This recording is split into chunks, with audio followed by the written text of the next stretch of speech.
Senhor, paz do Senhor, irmãos, boa tarde, bom dia. Eu não sei que horas você vai estar assistindo esse vídeo e eu queria hoje compartilhar com vocês uma mensagem breve. Conversava com um colega, né, ontem, e nós estávamos conversando sobre a grandeza do amor de Deus, né, e ele questionou e ele falou assim: mas eu queria saber se se Deus ele realmente ele age assim com justiça, né, e tal. E aí eu peguei e falei para ele assim, olha, é tão interessante que tem uma pessoa na Bíblia que ela recebeu, né, como punição, vamos dizer assim, a morte por ter ofertado. E é interessante que normalmente aí existem várias explicações, e as pessoas até dizem que na verdade ali, né, no caso de Ananias e Zafira, eles foram mortos porque foi Pedro que decidiu isso. Sabe, irmãos? E aí eu brinquei, eu falei, não, então tudo bem. Então você está dizendo que foi Pedro porque foi um homem que deu o comando, né? Então eu vou citar o exemplo da família de Goré, né? Eu sempre confundo, não sei se é Goré ou Coré, né? Lá com Moisés, em que eles disseram, né, que Deus também faria com eles e não por meio de Moisés, né? E aí eu perguntei para ele, eu falei assim, lá naquele caso a terra se abriu e a terra engoliu aquela família, né? E Moisés na verdade falou assim, olha, quem não for quem for por mim venha, quem for por Goré fique. E aí na hora que todo mundo correu e ficou a família de Goré, a terra abriu e engoliu eles, né? Então, quem foi que determinou aquilo? Foi Moisés? Não, não foi, irmãos. Né? Posso citar também o caso de Davi, quando Davi pecou, né? E foi enviado um anjo da morte, o anjo matou centenas de pessoas. Posso citar também o exemplo das 12 pragas, né? Mas o que eu quero dizer com isso? Que Deus é ruim? Claro que não, irmãos. A Bíblia fala sobre o cálice de Deus que transborda, né? E com o passar do tempo, Deus ele acaba exercendo juízo. E esse juízo, na verdade, não é a vontade de Deus. A Bíblia diz que Deus não tem prazer na morte nem do ímpio. Se Deus não tem prazer na morte do ímpio, por que que isso acontece? Porque o mundo espiritual, ele tem uma justiça. E o homem, ele paga pelo que ele planta, né? Quando eu falei isso para ele, eu falei assim, mas sabe o que é interessante disso tudo, irmão? O homem, ele vive tudo isso porque o homem não quer olhar para Deus, né? Tem um texto que ele diz assim, Deus falando, a quem me dera se eu pudesse fazer como a galinha faz, colocar os seus pintinhos debaixo da asa, assim com Israel. Quem me dera se Deus pudesse, né, realmente poder fazer isso com toda a humanidade. Na tentativa de alcançar a todos, não só o seu povo, mas aos gentios também, a nós, Deus ele lança, né, a oportunidade das pessoas escolherem, né? Quando Deus ele envia o seu filho aqui para a terra, ele pagou o preço, né, da separação do homem para com Deus. E Deus disse assim, ó, quem olhar para ele será salvo. Quem aceitar esse presente vai desfrutar desse presente. Quem quiser esse presente vai desfrutar. Sabe o que é interessante, irmãos? É que em momento algum Deus ele obriga as pessoas a escolher. Deus coloca diante, né? Tem um texto que diz assim, eu coloco diante de vós o bem e o mal, a vida e a morte. E você vê que nós sempre temos uma escolha. Um dia Deus ele era o rei de Israel e o povo pediu um rei como os outros povos. E aí Deus pega e permite isso, né? Fala para Samuel, Samuel entristece o coração, mas Deus pega e fala para Samuel, Samuel, mas avise a eles as consequências das escolhas deles. E eles começam a dizer, Deus começa a citar o tanto de perda que eles iam ter por não querer a proteção e a condução do Senhor, né? E Deus estava dando aquilo gratuitamente, pelo caráter dele, pelo amor dele, por quem ele é de fato, né? E muitas vezes nós não entendemos isso. A Bíblia diz que ele estendeu a mão o dia todo a um povo rebelde, que prefere andar segundo os seus pensamentos. Sabe, irmãos, Jesus diz assim, ó, se vós fosse, né, como essas criancinhas, humilde como essas criancinhas, ou seja, se tivesse um coração disposto a acreditar, se ouvisse como quem quer ouvir, né, se recebesse como quem quer receber, então não adianta simplesmente a pessoa dizer que está ouvindo, ou que está querendo, ou que está crendo. Ela tem que agir como quem quer. E nós brincávamos ontem, né?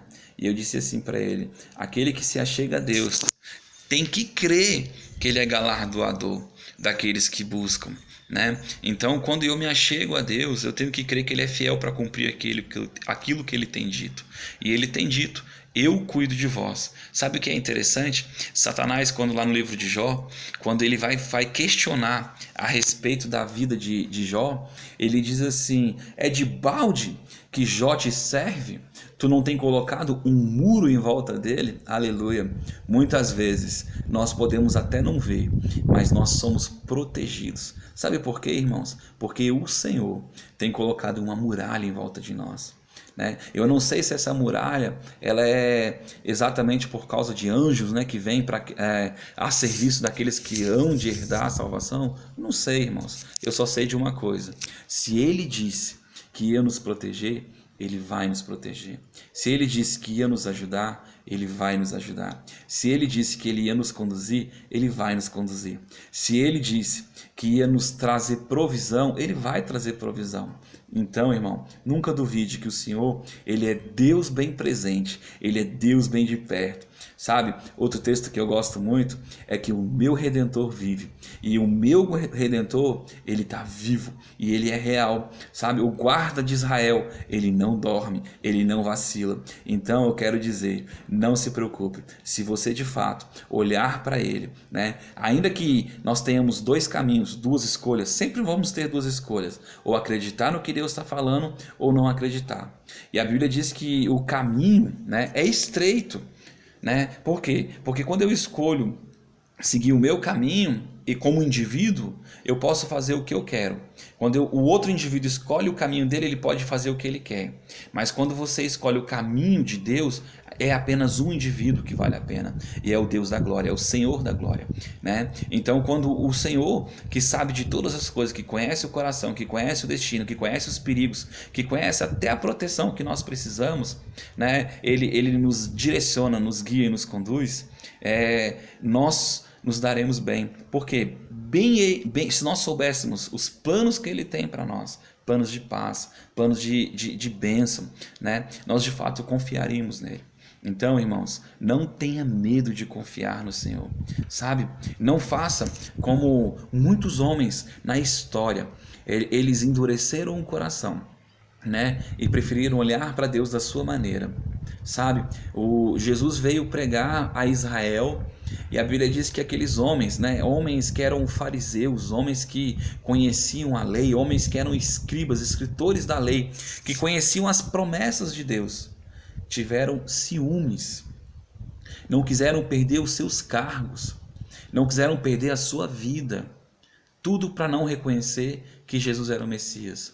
Às vezes nós precisamos entender que é necessário perder para ganhar, né? Então parece que de fato estamos perdendo, mas nós não estamos perdendo, porque nós estamos confiando naquele que é o verdadeiro amor, a manifestação do amor na terra.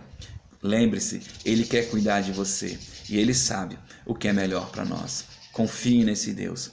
Que Deus abençoe, que você tenha uma ótima tarde, um ótimo dia, uma ótima manhã, né? Uma ótima noite. Eu não sei que horas você vai me ouvir, tá? Dá uma curtida, compartilha, comente, né? Leve essa mensagem a outras pessoas, porque Deus de fato, Ele é fiel e o Espírito do Senhor está sobre toda a terra.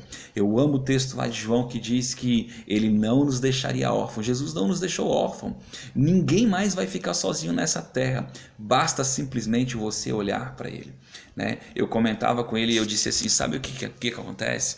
Acontece que nesses dois caminhos, um é muito largo e o outro é muito estreito. E as pessoas deixam de olhar para aquele caminho estreito e preferem andar num outro caminho. mas ali está sempre o caminho estreito disponível, ou seja, você sempre vai ter Deus sinalizando para você. E você faz aquilo que realmente você acredita.